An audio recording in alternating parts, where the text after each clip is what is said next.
안녕하세요. 역사를 사랑하는 박사입니다. 오늘은 khmer 제국 앙코르와트를 세운 khmer 제국이 어떻게 세워졌으면 어떻게 망했는지에 대해서 알아보겠습니다. 앙코르 제국은 동남아시아에서 9세기부터 15세기까지 존속한 힌두 불교 제국입니다. khmer 제국은 불람이나 첼라 등을 흡수하면서 힘을 키워나갔습니다. 국력이 정점에 이르렀을 때에는 동남아시아 반도 대부분을 직접적으로 지배하였습니다. 봉신국으로 그를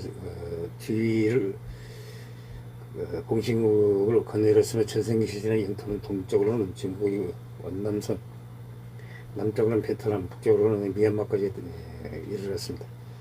khmer 제국의 유산은 현재 캄보디아에 소재하는 제국의 수도인 앙코르 일적으로 앙코르와트나 바이온 사원 등 웅장한 불교 사원들이 아직도 남아 있습니다. 이를 통하여 당대 khmer 제국의 경제력, 예술력, 부동을 짐작해 볼 수 있습니다. 또한 앙코르 제국은 위성 사진으로 참석하여 연구한 결과 앙코르는 11세기, 13세기 사이에 선생기를 누렸다고 합니다. 당시에는 세계에서 가장 거대한 도시였습니다. khmer 제국은 802년 자기 발음한 이세가 스스로 척크라 바르틴 즉 전륜성왕으로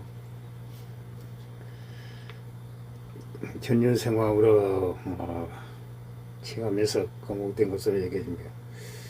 15세기에 앙코르가 함락되면서 언제 멸망할 때까지 존속하였습니다. khmer 제국의 창건자인 자기 발음한 이세는 건디 첼라 왕국 출신입니다.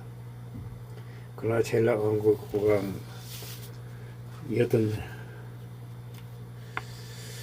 라젠드라 바르만 1세가 자와섬의 사울 랜드리 왕조왕을 모욕하면서 첼라 왕국과 자와섬 사이에 전쟁이 터졌습니다. 이 전쟁에서 첸나가 패배하면서 자기 바르만 2세도 이때 포로 자와섬으로 끌려가게 됐다고 합니다. 그러나 자기 바르만 2세는 자와섬에서 공주와 결혼하고 왕실의 신임을 얻어 다시 첼라 왕국으로 돌아올 수 있었습니다. 이후 급격한 양행을 키워나가며 경쟁자들 제거해 나가기 시작했습니다. 1790년에 왕국을 세워 그 국명을 khmer어로 캄보자라고 하였습니다. 단셀라브 호수 북부 대륙 내륙지대에 자리한 마헨드라 바타로 수도로 옮겼습니다. 자기 바르만 1세는 802년경에 신성한 베엔드라 바르바다 산에서 의식을 치르고 캄보자가 자바섬에서부터 완전히 독립하였음을 선포하였습니다. 스스로를 전륜성왕 즉 부처의 현실이라고 하였습니다. 신의 권위를 빌려 왕국을 강화하고자 하였습니다. 이 과정에서 자연스럽게 자바섬의 간섭을 누리시며 국력을 키워나갔습니다. 이후 자야 바르만 2세는 활발한 정복 활동을 펼치면서 국격을 땅을 넓혀 나갔습니다. 마인드라와 바타에서 수도를 천도하여 타리하라야 지역에 새로운 수도를 세웠습니다. 자야 바르만 2세는 845년에 죽었습니다. 그의 뒤를 이어 아들인 자야 바르만 3세가 지위에 올랐습니다. 자야 바르만 3세는 877년에 죽었으며 그 뒤를 인드라 바르만 1세가 항의를 승계했습니다. 자야 바르만 2세의 후계자들은 끊임없는 확장 사업을 펼치면서 khmer의 영토를 넓혀 나갔습니다. 877년, 889년까지 제위하여 인드라 바르만 1세는 뛰어난 정치력을 거의 피를 흘리지 않으면서 국경을 확장하였습니다. 전국적으로 토목 공사를 실시하면서 농업과 무역 중심으로 경제를 진행해 나갔습니다. 대대적인 사원들을 세웠으며 수로로 건설했습니다. 인드라 바르만 1세 시대의 수도였던 하리라야는 박공 사원이 들어서면서 더더욱 발전했습니다. 선교적인 중심이 떠오르면서 대도시를 발전했습니다. 인드라 바르만 1세가 889년에 죽었습니다. 그의 아들이 야소 바르만 1세가 황위를 물려받았습니다. 야소 바르만 1세는 새로운 수도이자 앙코르의 첫 번째 도시인 아소다리프라를 건설했습니다. 아소다리프라의 중앙사원은 보름박행이라는 이름이 60m 높이 연대에 세워졌습니다.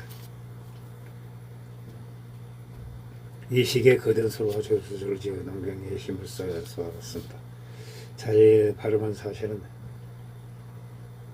코케인 지방에 링가프라라는 새로운 수도를 세워 다시 천도했습니다. 944년에 즉위한 라젠드라 바라만 이제 제2기간에 다시 아셔다라 프라로 재천도했습니다.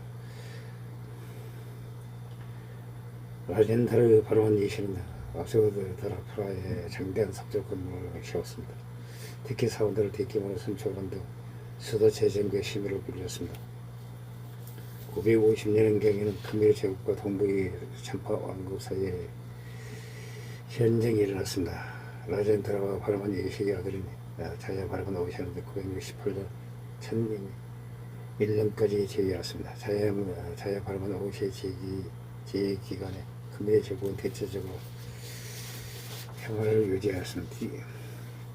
이 덕분에 경제가 풍요하여 무역이 촉진되어 대대적인 문화와 예술의 꽃을 피울 수 있었습니다. 자야 바라만 오시는 새로운 수도를 세워 또다시 선다했습니다. 이 도시 이름을 자연드라 나가리로 불렀습니다. 자야 바라만 오시는 자연드라 나가리에서 차학자, 예술가들을 초청한 이들과 함께 궁정에서 생활했습니다. 한때 스레이든 사암으로 만들어진 아름다운 사원들을 대거 축조하면서 khmer 제국의 전생기 희로탄을 올렸습니다. 그러나 자야 바라만 오시에서 khmer 제국도 다시 혼란을 가졌습니다. 산맥 황제들 동시에 스스로 정당한 홀개점을 주장하면서 제군 내전 상태에 들어갔습니다. 시간이 얼마 흐르고 나서야 수르야 바라만 질세가 내전을 봉합하기 이런 황제로 올랐습니다. 수르 바야만 일세는 남인도 촐라 왕국과 외국 관계를 텄습니다. 촐라 형제에게 전체를 선물로 보내기도 했습니다. 그러나 그 제길은 한치도 조용할 날이 없었습니다. 그의 전쟁들이 끊임없이 그를 전복하기 위하여 음모를 꾸미고 반란을 일으켰습니다. 게다가 인근 탐벌린과 왕국도 주변 왕국들이 끊임없이 요청을 반동해서 국경을 내지 어렵혔습니다. 이에 진 스루야 바라만 일세는 당시 촐라 왕국의 라젠드라 촐라 1세계 왕국을 청합니다. 한편 khmer 제국이 촐라와 연합을 맺은 것을 간파한 탐플린과 왕국은 이에 맞서기 위하여 스리비자야 왕국과 연합을 맺었습니다. 이로 인하여 촐라 왕국과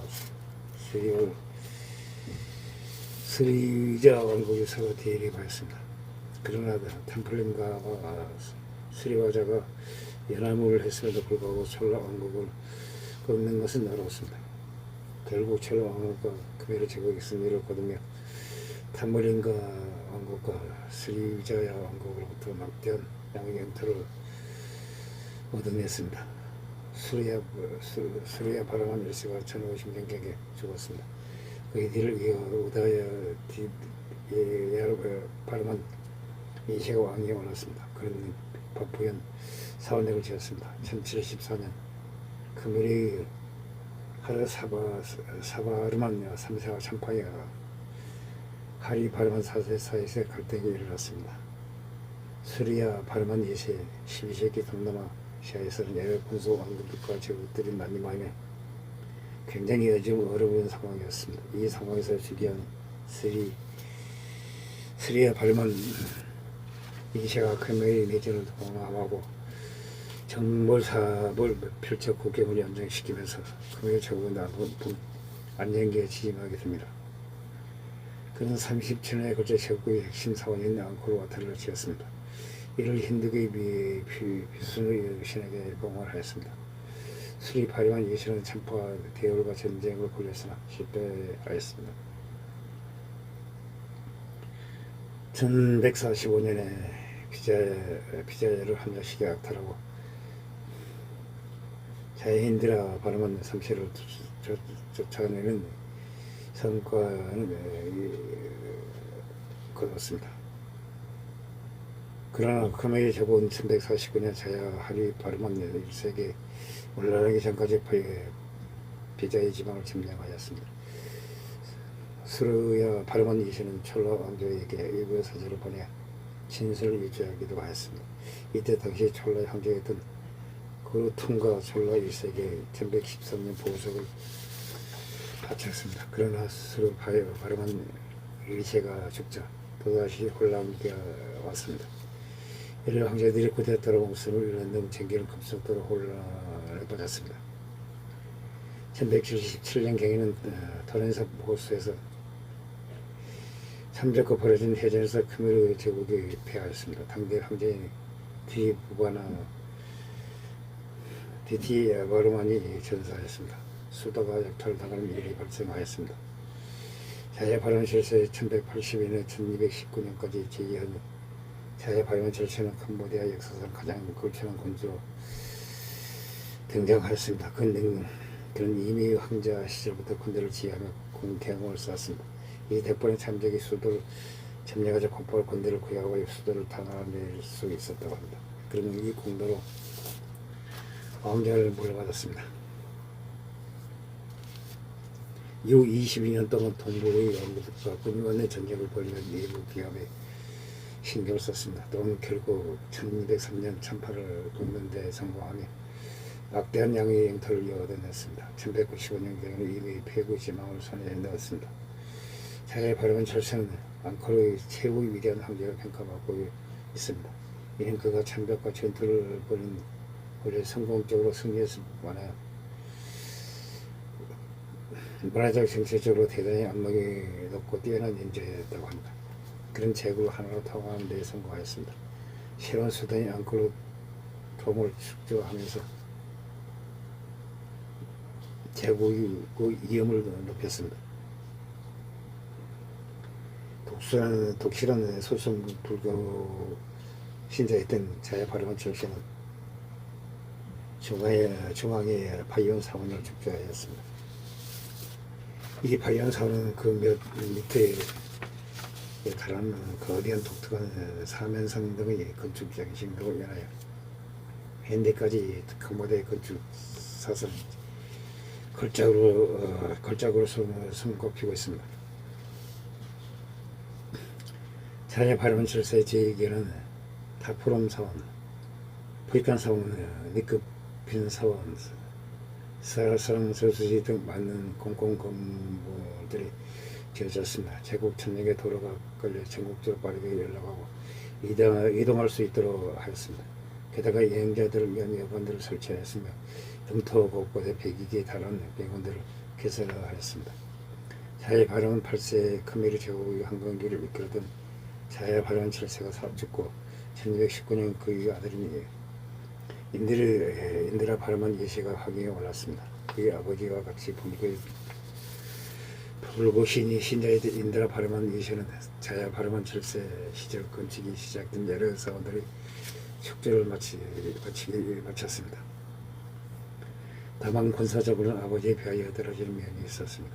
1122년에 대열과 참파의 군사연합의 이격을 느끼고 결국 이전에 참파에게서 얻어낸 막대한 양인 영토 일부를 다시 돌려줬습니다.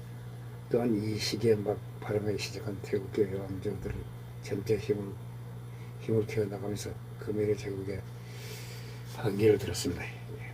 인드라 바르만 2세의 뒤를 이어서 자야 바르만 8세가 즉위하여 1243년부터 1295년까지 즉위하였습니다. 자야 바르만 8세는 선왕들과는 다르게 힌두교 신자였습니다. 오히려 불교를 싫어하였습니다. 이 때문에 자야 바르만 8세는 전역의 불성들을 파괴하였습니다. 여러 불교 사찰들을 힌두 사원으로 바꾸고 갔습니다. 한편 이 시기에 해외 상황도 급박하게 돌아가고 있었습니다. 당시 원나라 쿠벨라이 칸의 장군이 소게트가 이끌던 몽골 군대가 1283년에 크메라 왕국의 복속을 오가며 협박하였습니다. 자야 바르만 8세는 중국을 상대하는 것은 무리라고 판단. 어쩔 수 없이 1285년도 공부를 원나라에 바치기 시작했습니다.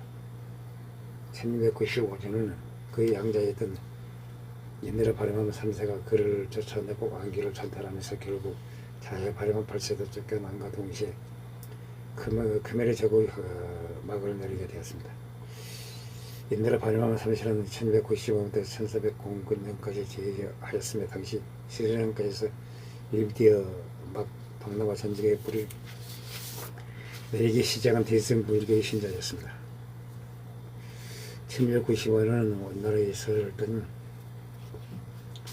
주달건이 앙코르에 도착한 그 풍토 생활서 기록은 진나 풍토기를 남겼습니다. 진나 풍토기에는 현 크메르는 얼마 전 시안과 전쟁을 벌여 국토 전역이 발표한 상태였습니다. 이를 이제 기록에 적었다고 합니다.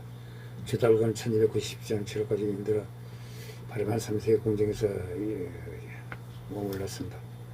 주달건 캄보디아를 방문한 첫 사절도 아니었고 마지막 사절도 아니었습니다. 그가 상당히 역사에서 비중 있게 다뤄진 이유는 그 앙코르와트에서 생활상에 대하여 굉장히 자세한 기록을 남겼기 때문입니다. 이 때문에 그의 진납 풍토기는 크메르 생활사 연구의 필수품들 중 하나이며 특히 바이온, 파푸형, 앙코르와트의 다양한 사원들에 대해서도 기록을 남겼습니다. 그의 덕분에 바이온 사원의 탑들이 한때 순금으로 대표했었다는 사실도 알 수 있었던 것이라고 보입니다. 이 외에도 앙코르 귀족과 서민들의 생활상에 대해서도 굉장히 다채로운 기록이 있습니다. 14기 내 크메르 제국은 점차 기력의 채택에 접어들게 됩니다. 역사가든 크메르 채택이 다양한 학설들을 제기하고 있습니다. 중간에 힌두교에서 불교 갑작스러운 정교의 전환으로 인하여 사회가 극도로 혼란스러워졌다는 것입니다. 황제들 사이에서도 끊임없이 권력 다툼이 일어났습니다. 봉신국들이 반란을 일으키고 태의 침공, 역병, 생태학적 변동 등이 복합적으로 합쳐져 결국 크메르가 멸망했다는 것입니다. 당시 크메르 황제와 신하 사이의 관계는 대단히 불안정하였다고 합니다. 27명의 황제들 중 11명이 개성의 정당성을 얻지 못하였습니다. 내재는 일상다반사였습니다. 크메르는 국내 경제에만 치중하였으며 이 때문에 국제해양무역으로 인한 이익을 거의 보지 못하였습니다. 또한 반대에 힌두교를 근간으로 세워진 국가가 갑작스럽게 불교로 종교를 전환하면서 국가 전반에 혼란이 왔습니다. 크메르 제국의 산스크리트 기록은 1320년 쓰여졌으며 그 내용은 인도라 자야 발해만 황제가 자야 바라베스바라 국왕의 뒤를 이어 황위에 올랐다는 것입니다. 크메르 제국은 이미 12세기와 13세기 사이에 전통 국교이던 힌두교를 버리고 불교로 완전히 국교를 바꿔버렸습니다. 역사학자는 그지 크메르 황제가 전통적인 힌두교를 버리고 불교를 선택한 이유에 대하여 한 건이 실추되면서 더 이상 국민들이 황제를 신의 대리인으로 보지 않았다는 것입니다. 이에 따라 굳이 힌두 신들을 위한 화려한 신전을 짓고 싶지 않아 불교를 대신 선택하였다고 합니다. 다만 아예 신앙의 권위를 포기하면서 황제의 권위는 갈수록 추락하였습니다. 또한 서로 관리 능력도 떨어졌고 이에 따라서 가문과 흉작이 반복되었습니다.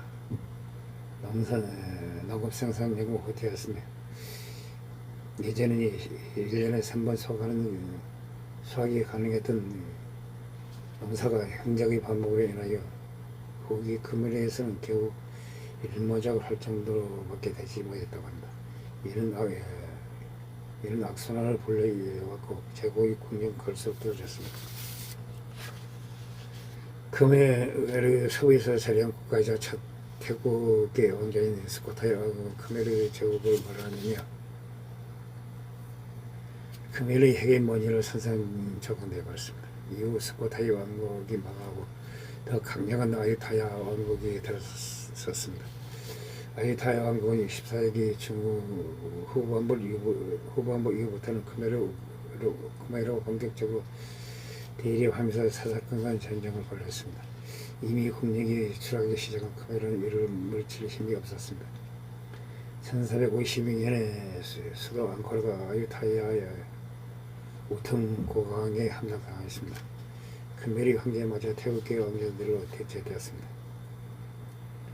그러다가 1450년 겨우 큰메리 왕제를 찾았습니다.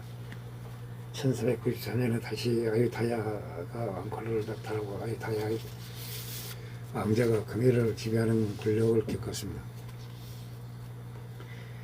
그러나 왕자는 얼마 지나지 않아 암살당하였음에 1431년 아침에 수도 앙코르를 지키는 것이 불가능하다고 판단한 금해의 최고의 황제인 바롬리치 2세가 앙코르를 버리고 프놈펜으로 전달을 하였습니다. 이때 국령과 항공은 모두 프놈펜으로 옮겨갔으나 다만 몇몇 항실 인사들은 앙코르에 여전히 남을 수 있었습니다. 전도 죽고 어느 정도까지는 일정한 정치적 영향력도 유지하고 있었습니다. 그러나 프놈펜이 메콩강을 끼고 활발한 무역을 전개하면서 점차 앙코르의 영향력도 떨어졌습니다. 신강 가뭄과 홍수가 연이어 반복되면서 한때 잘 했던 수도 앙코르는 완전히 사람들 기억 속에서 잊혀졌습니다.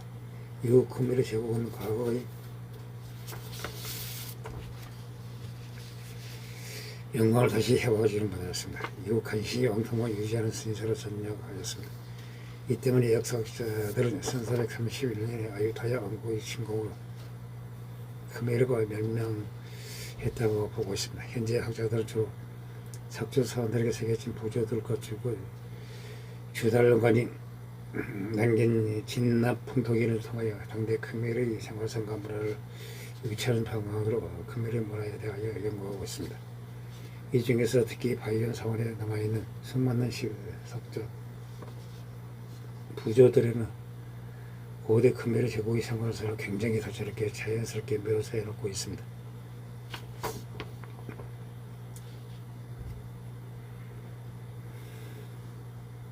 특히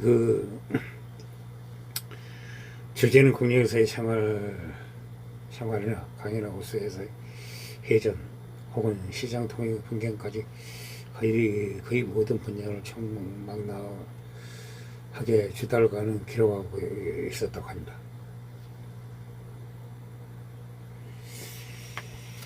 이상 큰메리 왕국 설립과 흥망성쇠를 알아봤습니다. 이상 이야기를 마쳐보자 합니다. 항시 부족합니다. 양해 부탁드립니다. 감사합니다.